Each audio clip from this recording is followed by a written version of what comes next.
ఓం శ్రీ గురుభ్యో నమః. శ్రీ లలిత త్రిశతి. ఈనాటి నామము హ్రీం పదాభిధ. అంటే దీని వివరణ ఛందోబద్ధముగా కొన్ని పదములు కలిపితే ఆహ్లాదకరమైన ఒక నామము వస్తుంది. అటువంటి వాటిల్లో ఉత్తమమైనది ప్రథమమైనది అయిన పదం హ్రీం. హ్రీం అనబడే పదము ఏ మానవుడైనా శబ్ద అర్థ జ్ఞానముతో ఉచ్చరిస్తే ఆనందము కలుగుతుంది. ఆనందం అంటే దాన్ని నేను మళ్ళా వివరిస్తే మీరు కొంతమంది ఫీల్ అవుతారు కాబట్టి అంత ఆనందం ఉంటుంది శబ్దార్థ జ్ఞానంతో తెలుసుకుంటేనే. సరే, మీరందరూ షాకుకి ఒక కరెంటు షాక్ తగలంగానే ఎలా ఫీల్ అవుతారో అలాంటి ఫీల్ అయ్యే సంఘటనలు శృతులలో ఉంటాయి. అర్థమైందండి? మీకు బాల్యావస్థ అయిన తర్వాత ఏ మానవుడైనా దృశ్య ప్రపంచ ఆధ్యాత్మికాన్ని బాయ్కాట్ చేస్తాడో వాడికి కీర్తి కాంత కనకములకు సంబంధించిన జ్ఞానం ఫిజికల్గా తెలుసుకోవచ్చు శృతుల ద్వారా. అర్థమైందండి? మీరు పరంపర ఆధ్యాత్మికాన్ని వదిలేయాల్సిందే. లేదంటే జన్మలకి అనేక జన్మలు 84 లక్షల జన్మలు ఎత్తినా మళ్ళా రిపీట్ అవుతూనే ఉంటుందండి. ఏది మీకు ఏదో ఒక జన్మ. కాబట్టి మీరు ఖచ్చితముగా ఉపనిషత్తుల్లోకి వెళ్ళాల్సిందే. అందులో మహా ఋషులు చెప్పిన నీ యొక్క యథార్థ జ్ఞానం తెలుసుకోవాల్సిందే. మంత్రములు అంటే ఆలోచన. ఒక దేవాలయానికి వెళ్ళారు, అక్కడేదో మంత్రాలు చదువుతున్నాడు అంటే ఏంటి? ఆలోచన చదువుతున్నాడు. ఏం ఆలోచనలు? మీరు ఆ చదివేవాడికి తెలియదు, వినేవాడికి తెలియదు. గుర్తుపెట్టుకోండి. అందుకని ఉపనిషత్తుల్లోకి వెళ్తే మీకు వాటి జ్ఞానం వస్తుంది. జ్ఞానం వచ్చిందంటే మీ చేతిలోనే సర్వం ఉంటుంది. అదేంటంటే ఉపనిషత్తులు చెబుతున్నాయి, శృతులు చెబుతున్నాయి, మీరు చూసుకోండి మీకు అనుమానాలుంటే. సరే అండి. హ్రీం పదాభిధ అంటే హ్రీం అనబడే ఒక నామము ఎవరు ఉచ్చరిస్తే అంత బాగుంటుందో దాని గురించి కొంచెం చెప్పండి అంటే, సరే, మీ శరీరములో ప్రతి మానవ శరీరములో సగుణాకార పరమేశ్వరి లేకపోతే పరమేశ్వరుడు అంటే నేనేదో చెప్పింది నా ఫీలింగ్ కాదు, శృతులు ఉపనిషత్తులు అందులో ఉన్నదే చెబుతున్నాను. నిర్గుణ పరమేశ్వరి, సగుణాకార పరమేశ్వరి ఇద్దరి గురించి మీరు తెలుసుకోవాలి. మీ శరీరంలో ఉన్నది మీరు ఒక నామరూపం కలిగిన ప్రాణి కాదు. అర్థమైందండి? మీరు ఒక నామరూపం కలిగిన ఒక ఎల్లయ్యో పొల్లయ్యో బుచ్చమ్ము అచ్చమ్ము అనే పేరు కలిగిన మా ప్రాణి కాదు. మీ శరీరంలో 33 కోట్ల మంది దేవతలు ఉన్నారు. శృతులు చెబుతున్నాయి, మీరు తెలుసుకోండి. గుళ్ళు గోపురాలు తిరిగితే మీకు తెలియవు, మానేయండి. అర్థమైందండి? సరే, ఈ సంగతి క్షేత్ర స్థాయిలో తెలుసుకున్నవారు ఏ సంగతి? నా శరీరములో ఉన్నది ఎలా నేను తెలుసుకుంటున్నానో ఆ విధంగా మీరు తెలుసుకున్నవాళ్ళు. వారి శరీరంలో ఉండే ఇంద్రియాల జ్ఞానం తెలుస్తుంది. అది తెలియని ఇంద్రియాల జ్ఞానం అంటే ఏంటి? మీ శరీరంలో ఉన్న హోల్స్ లేకపోతే బెజ్జాల గురించి మీరు ఒక 2 బెజ్జాల గురించి తెలుసుకుంటేనే మీకు ఆశ్చర్యం కలిగి ఆనందం కలుగుతుంది అన్నమాట. అలా శరీరంలో ఉన్న హోల్స్ గురించి మొత్తం ఇంద్రియాల జ్ఞానం కలుగుతుంది. సరే, విషయానికి వద్దాం. ఈనాటి నామం ఇంద్రియాలకు కారణభూతమైన మీ శరీరంలో మీకు హోల్స్ ఉన్నాయి కదండి, అవి ఎట్లా ఏర్పడ్డాయి? నేను వచ్చేం పొడిచి మీకు 2 బెజ్జాలు పెట్టి 2 కళ్ళు అని చూపించలేదు కదా. ఎలా వచ్చినాయి? ఎక్కడి నుంచి వచ్చినాయి? మీరు పిండంలో ఉన్నప్పటి నుంచి వస్తున్నాయి కదా. ఎట్లా వస్తున్నాయి, ఎక్కడి నుంచి వస్తున్నాయి? ఆ జ్ఞానమే ఉపనిషత్తుల్లో ఉంటుంది. అదే సైన్స్ అంటారు. అర్థమైందండి? పంచభూతాలను సత్యం అని జ్ఞానులు అంటూ ఉంటారు. అర్థమైందండి? పంచభూతాలతో కూడినటువంటి స్థూల సూక్ష్మ శరీరాలతో సంబంధము ఉన్న పరబ్రహ్మమునకు రెండు రూపాలు ఉన్నాయి. అర్థమైందండి? మీరు కొంతసేపు అదేంట్రా నేనే పరబ్రహ్మం అని అంటున్నాడు, మళ్ళీ వేరే పరబ్రహ్మం మీరు తెలుసుకోనంత వరకు మీ ఎదురుకుండా, ఇప్పుడు మీరు ఎల్కేజీలో చేరారు, యూకేజీలో చేరారు, లేకపోతే 1వ తరగతిలో చేరారు. మాస్టర్ గారు ఏం చెప్తుంటాడు మీకు, ఒకటేసి దాని పక్కన ప్లస్ పెట్టి ఇంకొకటి వేసి ఇచ్చుకోల్ట్ అన్నాడు అనుకో, ఏమని చెప్తావు? 1 + 1 2 అని చెబుతావు కదా. ఆ 2 అని చెప్పిన తర్వాత ఈసారి అలా అలా జరిగిన తర్వాత ఆ ఎక్కాలు వచ్చిన తర్వాత నువ్వు అడగకుండా అని చెబుతావు కదా, అప్పుడు నీ బుర్రలో ఉంటాయి కదా. అలాగే నీ బుర్రలో ఉన్న శృతుల జ్ఞానం నీకు తెలియటం లేదు. అది నువ్వు తెలుసుకోవటం కోసమే శ్రీ విద్యలోకి రావాలి. గుళ్ళల్లోకి వెళ్తే శ్రీ విద్య జ్ఞానం తెలియదు కదా. ఆలోచించండి, బుద్ధి ఉపయోగించండి. బాల్యావస్థ తర్వాత ఒక పసిపిల్లవాడిని తీసుకెళ్ళి పెళ్లి చేస్తామా? చెయ్యం కదా. అదే సూత్రం ప్రకారం బాల్యావస్థలో శృతుల జ్ఞానం చెప్పకూడదు. ఎందుకనండి? వాడి బాల్యావస్థలు ఎందుకు చెప్పకూడదు? మీరు ఆలోచించండి, మీకు ఒక్కొక్కటి అర్థమవుతూ ఉంటుంది. సరే, పరబ్రహ్మకు 2 రూపాలు ఉన్నాయి కదా అని చెప్పి శృతి చెబుతుందండి, బృహదారణ్యకోపనిషత్తు. మూర్తము అంటే స్థూలము, అమూర్తము అంటే సూక్ష్మము, మధ్య రూపము అంటే నశించేది, అమృత రూపము అంటే నశించనిది, చావు ఉన్నది చావు లేనిది, స్థావరముగా స్థిరముగా ఉండేది, జంగమం కదిలేది, సత్తు నిర్వర్తించటానికి వీలైనది, అసత్తు వివరించటానికి వీలు కానిది, పంచభూతాలతో అంటే మీ శరీరములో సూక్ష్మము బయట స్థూలముగా. అర్థమైందండి? మీ శరీరంలో మహాసూక్ష్మంగా ఉంటుందండి పంచభూతాలు, బయట బాగా పెద్దవిగా ఉంటాయండి.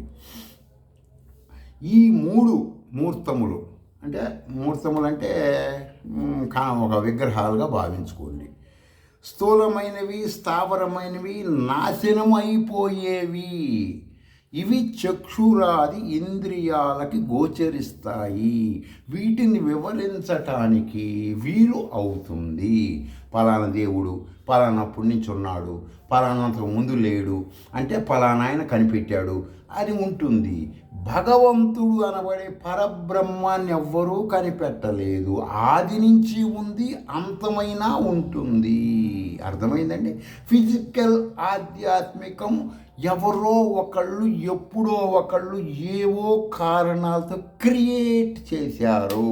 అవి సత్యం కాదు. నువ్వే సత్యం, పరబ్రహ్మమే సత్యం. అవే ఉపనిషత్తులు చెబుతున్నాయి, చూసుకోండి. సరే, ఇప్పుడు సపోజ్ ఒక టీ పొడి ప్యాకెట్ తీసుకున్నాం అనుకోండి, నీళ్ళల్లో వేసి బాగా మరగబెట్టామనుకోండి, ఒక రంగుగా టీ పొడి నీళ్ళు వస్తూ ఉంటాయి కదా. ఏ విధంగా టీ పొడి సారము మొత్తం టీ పొడి మొత్తం వీట్ చేసినా గరాట వడగట్టేసిన తర్వాత ఆ సారాన్ని టీ పొడి అంటారు కదా. టీ పొడి కాదు, అది నీళ్ళు. టీ పొడిలో ఉన్న రసం దిగుతుంది. అర్థమైందండి? దాన్ని టీ పొడి అంటారు, ఆ రసాన్ని.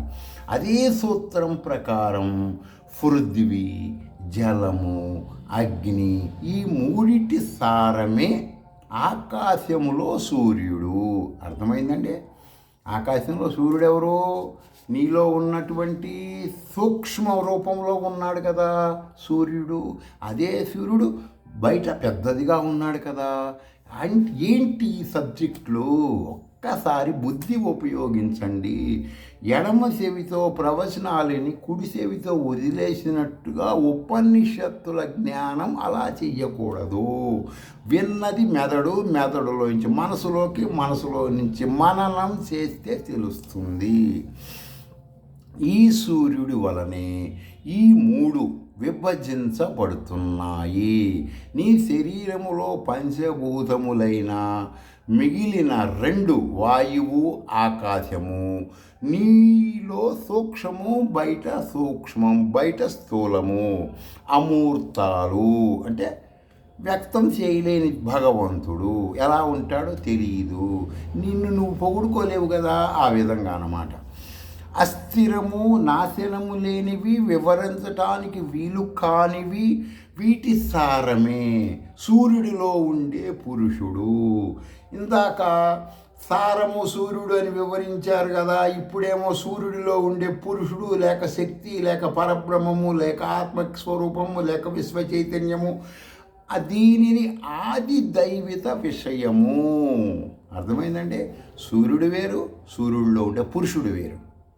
నీ పేరేముందనుకోండి, సపోజ్ ఏదో ఒక పేరు ఉంటుంది, ఆ నామరూపం వేరు, వాడిలో ఉండే రూపం వేరు. ఇది సబ్జెక్ట్ అండి, యథార్థ సబ్జెక్టు. సరేనండి, ప్రాణము కన్నా భిన్నమైనది. చాలామంది ఇప్పుడు మీరు ఉపనిషత్తులోకి వెళ్తే 1 by 1 అసలు ఆశ్చర్యపోదు. ఇప్పుడుదా ప్రాణం గొప్పది అని చెప్పాం కదా, ప్రాణము కంటే గొప్పది. దేహములో ఉన్న ఆకాశము కన్నా భిన్నమైనది. నీ శరీరంలో ఆకాశం ఉన్నది, దానికంటే భిన్నమైనది. వాయువు ఆకాశము కాకుండా మిగిలిన 3 భూతముల చేత నిర్మించబడిన శరీరము అంతా మూర్తము, మర్త్యము, స్థావరము. అది నాశనం అవుతుంది, తప్పదు. అనేక జన్మలు ఎత్తుతూ ఉండక తప్పదు. ఫిజికల్ ఆధ్యాత్మికం వదిలేస్తేనే నీకు జ్ఞానం వస్తుంది. నువ్వు శృతుల్లోకి వెళ్తేనే జ్ఞానం కలుగుతుంది. ఫిజికల్ ఆధ్యాత్మికంలో, ఫలిత జ్యోతిష్యంలో, ఏ విధమైన వాస్తు శాస్త్రాల్లో ఈ జ్ఞానం నీకు రాదు. అర్థమైందండి? సరే, నీ శరీరంలో ఉండే కన్నులు అంటే పృథ్వీ. నీ కళ్ళు ఉన్నాయి కదండి, అవి పృథ్వీ. జలము, అగ్నిల యొక్క సారమే నేత్రగోళం. ప్రాణములు శరీరములో ఉండే ఆకాశం, అదే దహరాకాశం. గతంలో నేను చాలాసార్లు వివరించడం జరిగిందండి దహరాకాశం గురించి. ఈ 2 అమూర్తాలు శాశ్వతమైనవి, నాశనము లేనివి, అనంతమైనవి. అనిర్వచనీయమైన అమూర్తానికి కుడి కంటిలో ఉండే పురుషుడే సారభూతమైన వాడు. లింగ శరీర రూపమైన పురుషుని వాసనామయ స్వరూపము ఎలా ఉంటుంది? పరబ్రహ్మానికి సంబంధించినటువంటి నీ ఒరిజినల్ గెటప్. అర్థమైంది? నువ్వు ఒక వేషం వేసావు కదా, ఇవన్నీ తీసి పక్కన పెట్టుకోసేపు. శృతుల్లో నీ ఒరిజినల్ గెటప్ ఏమని చెప్తుందో చెప్పనా? పసుపులో ముంచిన వస్త్రములాగా, తెల్లని కాటన్ క్లాతులాగా, వర్షాకాలంలో కనిపించే ఆర్ద్ర పురుగులాగా, అగ్ని జ్వాలలాగా, తెల్లని పద్మములాగా, మెరుపు కాంతిలాగా ఉంటుంది. నీ ఒరిజినల్ గెటప్ అలా ఉంటుంది. ఇది కాదు నీ రూపము. నేను ఏమి చూసి చెప్పటం లేదు. మంత్రద్రష్టలైన ఋషులు బృహదారణ్యకోపనిషత్తులో ఆ శిష్యులు గురు పరంపరంగా కోట్లాది సంవత్సరముల నుంచి గురు శిష్య సంవాదం అంటే ఆమనాయం, సమామనాయం, షడా ఆమనాయం లాగా శృతులలో ఉంటుంది. శృతులలో ఆధ్యాత్మికత కోసం వెళ్ళండి. గుళ్ళు గోపురాలు తిరగవద్దు, జాతకాలు చూపించుకోవద్దు, రంగురాళ్ళు పెట్టుకోవద్దు. నీ శరీరాన్ని నాశనం చేసి అజ్ఞానంలోకి వెళ్ళి అంధపరంపరంగా జీవించవద్దు. క్షణం సస్తూ బ్రతకవద్దు. ధైర్యంగా బతుకు, సింహములాగా బతుకు, శృతులలోకి వెళ్ళు. దృశ్య ప్రపంచ ఆధ్యాత్మికానికి అలవాటు చేసి నీ శరీరాన్ని రోజు చస్తూ ఏడుస్తూ బ్రతకవద్దు. వివేకానందుడు చెప్పినట్టు శ్రీ విద్యా మంత్ర సాధన చేస్తూ శ్రీ విద్య అంటే శృతి ప్రామాణికమని అర్థం. సింహములాగా బ్రతుకు, అంద పరంపర ఆధ్యాత్మికం వదిలి, బాల్యావస్థ తర్వాత బాల్యావస్థ తర్వాత 10th క్లాస్ అయిపోయిన తర్వాత కపట వేషధారులు, పొట్టకూటి కోసం రంగు రంగు వస్త్రధారుల మాటలు వినవద్దు. నువ్వే ఆత్మపుత్రుడివి, నువ్వే అమృతపుత్రుడివి. అది తెలుసుకోవటానికి శ్రీ విద్య సరి అయిన దారి. మేము ఇప్పటికే ప్రవచనాలు మానేసి చాలా రోజులైందండి. ఉపనిషత్తుల గురించి మేము ఎంక్వైరీలు చేస్తున్నాము. దృశ్య ప్రపంచ వేషధారులకి నమస్కారాలు కూడా పెడతాం, మానేసాములేండి. మీరు చెప్పినవన్నీ చూసుకొని మీరు ఈనాడు హ్రీం పదం గురించి వివరించండి అని కొంతమంది అంటే సరే వివరిస్తున్నాను. అగ్నిజ్వాలలాగా, తెల్లని పద్మంలాగా, మెరుపు కాంతిలాగా ఉంటుంది నీలో ఉన్న పరమాత్మ. నువ్వు గుర్తించడానికి క్లూలు ఇవన్నీ. ఈ విషయాన్ని తెలుసుకున్న వాడికి సంపదలు విద్యుత్ ప్రకాశంలాగా విస్తరిస్తాయి. నువ్వు ఏ కిరీటాలు, ఏ దేవుడికి ఏ ఆభరణాలు ఇచ్చినా, ఏ గంటలు కట్టించినా, ఏ ధ్వజ స్తంభాలు కట్టించినా, ఏ మకర తోరణాలు పెట్టినా నీ సంపదలు పెరగవు. నువ్వు పరమాత్మ జ్ఞానం తెలుసుకుంటే విద్యుత్ ప్రకాశం అర్థమైందండి. ఇప్పుడు ఒక దీపారాధన మీరు కుండీలు వెలిగించారనుకోండి, ఆ దీపారాధన దగ్గరలో ఉన్న వాళ్ళకి కనపడదు, ఆ వెలుగు దూరంగా ఉన్న వాళ్ళకి కనపడదు. అలా విస్తరించిపోతాయి నీ సంపదలు, నీ భార్య, పిల్లలు, కుటుంబము, భూములు అన్నీ విస్తరించుకుపోతాయి అన్నమాట ఆ జ్ఞానం వస్తే. నీలో ఉండే పరమాత్మను ఇంతకన్నా వర్ణించటము నా సామాన్యుల వల్ల కాదు. నేతి నేతి నేతి అని గూగుల్ చెక్ చేసుకుంటే వచ్చేది అదే. అదే ఇది, ఇదే అది, అదే నువ్వు. దానినే సత్యం, నిత్యం, శాశ్వతం, అమృతతత్వం, పరబ్రహ్మ యొక్క స్థూల సూక్ష్మ రూపములు అవి నీలోనే ఉన్నాయి. అందుకనే కృష్ణుడు ఆ ప్రాణ అంతిమ కాలములో గాలి సువాసనలు తీసుకుపోతున్నట్టు నీ ప్రాణాన్ని నీ కర్మల రీత్యా, కర్మలంటే పనులు, నువ్వు ఏ గుళ్ళు గోపురాలు తిరిగావో అక్కడ వచ్చిన పాప పుణ్యముల రీత్యా, పాపాలు అయితే పుణ్యాలు రావండి. ఎందుకని రావంటే నువ్వు వచ్చే పుణ్యం పావలా అయితే వచ్చే పాపం 75 పైసలు ఉంటుందండి. అర్థమైందా? ఎలా ఉంటుందంటే గ్రౌండ్ రిపోర్ట్గా చూసుకుంటే తెలుస్తుంది మీకు. వివరిస్తే చాలామంది అప్సెట్ అవుతారు. కాబట్టి మీరు క్షేత్రస్థాయిలో అన్వేషించండి. మేము ఒక క్షేత్రానికి వెళ్ళేటప్పుడు వచ్చేటప్పుడు ట్రావెలింగ్లో జరుగుతున్న లాభ నష్టాలు, అక్కడికి వెళ్ళి మీ స్పెండ్ చేసే టయానికి వచ్చే పుణ్యం కంటే ఈ మిగతా టైంలో చేసే పాపాలు ఎక్కువ. అర్థమైందండి? కంటికి కనపడవు, మనసుకు అందదు, బుద్ధికి అందని పాపాలు చేస్తుంటాడు మానవుడు. అందుకనే శృతులు అని నేను చెప్తున్నాను. కృష్ణుడు ఏం చెప్పాడు? నువ్వు చచ్చిపోతావు, కర్మలు చేసావు, నువ్వు కొన్ని చెప్తావు, కొన్ని చెప్పవు. లాస్ట్ మినిట్లో నీ ప్రాణం పోగానే ఆ ప్రాణం ఏమవుతుంది? ఇప్పుడు ఈ శృతిలో ఏం చెప్తుంది? అది దానికి మరణం లేదని చెప్పింది కదా. ఆ కర్మ అనుభవించడానికి ఆ ప్రాణం ఎక్కడికి వెళ్తుంది? నువ్వు ఏ కుక్కో, పందో, పిల్లో, రాజో, బంటో, ఎవరు ఏ పాత్ర పోషించే ప్రయత్నంలో సుఖ దుఃఖాలు అనుభవించాలో నువ్వు చేసిన కర్మ ఫలిత సుఖ దుఃఖాల కోసం ఆ కళేబరములోకి ఈ ప్రాణం పోతుంది. ఎలా పోతుంది? గాలి సువాసన తీసుకుపోతున్నట్టు పోతుందని గీతాచార్యుడు చెప్పాడు. చూసుకోండి పోయి. సరే అండి, సరే మేము ఇప్పుడు ఏం చేస్తే బాగుంటుంది? కొంతమంది అంటుంటారు, ఏమంటే మేము కర్పూరాలు ముట్టియచ్చా? నేను ఫిజికల్గా ఇది చెయ్యి అని ఎవరికి చెప్పను. ఎందుకంటే ప్రపంచంలో అనేక మంది బతకటం కోసం ఏర్పాటు చేసిన ఆధ్యాత్మికాన్ని కొన్ని కోట్ల మందికి ఉదరపోసిన ఆధ్యాత్మికం కోసం ఆ ప్రయత్నంలో జ్ఞానులు సత్యం చెప్పరు. ఎందుకని చెప్పరు? చెప్పారనుకోండి, దానివల్ల ఏమవుతుంది అంటే అనేక మంది ఉదర పోషణ దెబ్బతింటుంది. కాబట్టి నేను క్లుప్తముగా మీకు ఇంటర్నల్గా ఏం చెప్తున్నాను, శృతులలోకి వెళ్ళండి, ఉపనిషత్తుల్లోకి వెళ్ళండి అని చెప్తున్నాను. ఎందుకు చెప్తున్నాను ఆలోచించాలి మీరు. అర్థమైందండి?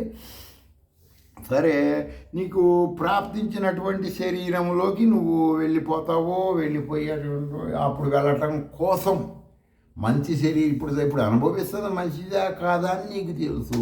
ఇంకా బాగుండాలంటే ఉపనిషత్తులకు వెళ్ళు. లేదంటే మేము ఇట్లాగే పుడుతుంటాము, పేడ వెళ్ళేటప్పుడు ఒక పేడ వేస్తుంది, పచ్చి పేడగా ఉంటుంది, అందులో కొన్ని పురుగులు పుడతాయి, ఆ పేడ ఎండిపోయిన తర్వాత ఆ పురుగులు చచ్చిపోతాయి. అలా పుడుతూ చస్తాము, మేము శృతుల్లోకి వెళ్ళము అని అనుకుంటే అనుకోవచ్చు, మీ ఇష్టాన్ని బట్టి ఉంటుంది. నాకు తెలిసిన జ్ఞానం అవేర్నెస్ శ్రీ విద్యాపరముగా వివరిస్తున్నాను. ఎవరిని ఎక్కడికి వెళ్ళమని చెప్పట్లే, ఎవరిని ఎక్కడికి వెళ్ళవద్దని నేను వివరించట్లేదు. శృతులలో ఉన్నది చెబుతున్నాను. ఇది చెయ్యండి బాగుంటుంది, ఇది చెయ్యొద్దని చెబుతున్నాను. ఆలోచించండి, బుద్ధి ఉపయోగించండి. స్వస్తి.